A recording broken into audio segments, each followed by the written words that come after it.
Russia Ukraine যুদ্ধ ঠেকাতে ব্যর্থতার জন্য এবার ইউরোপের শীর্ষ নেতাদের দায়ী করলেন মার্কিন president Donald Trump.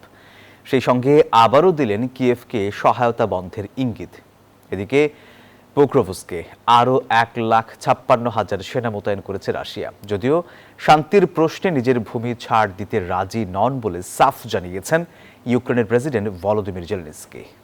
Russia Ukraine যুদ্ধ বন্ধে মার্কিন প্রেসিডেন্ট ডোনাল্ড ট্রাম্পের নেয়া পদক্ষেপগুলো এখনো দেখেনি বাস্তবতার মুখ। এ পরিস্থিতিতে শান্তি চুক্তিতে সম্মত করতে ইউক্রেনের প্রেসিডেন্ট ভলোদিমির জেলেনস্কির ওপর চাপও বাড়াচ্ছেন তিনি।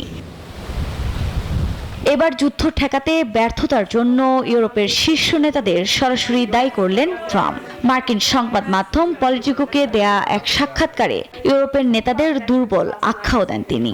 পাশাপাশি ইঙ্গিত দেন ইউক্রেনের সহায়তা বন্ধের। মস্কোর কাছে কিছু ভূখণ্ড ছাড় দেওয়ার মাধ্যমে সমঝোতায় আসতে হবে বলেও জানান মার্কিন প্রেসিডেন্ট। ট্রাম্পের এমন মন্তব্যের প্রতিক্রিয়া জানিয়েছে ব্রিটেন। বলছে ইউরোপ কোনোভাবেই নিষ্ক্রিয় ছিল না, নিষেধাজ্ঞা আরোপে নেতৃত্ব দিয়েছে যুক্তরাজ্য। এদিকে যুদ্ধ বন্ধে শান্তি চুক্তি করার জন্য রাশিয়াকে কোনো ভূখণ্ড দেবে না বলে সাফ জানান জেলেনস্কি। তিনি বলেন, ইউক্রেনের সংবিধান ও আন্তর্জাতিক আইন অনুযায়ী এই ধরনের চুক্তি করার কোনো সুযোগ নেই। অন্যদিকে শান্তি চুক্তি নিয়ে আলোচনার মধ্যেও থামেনি হামলা।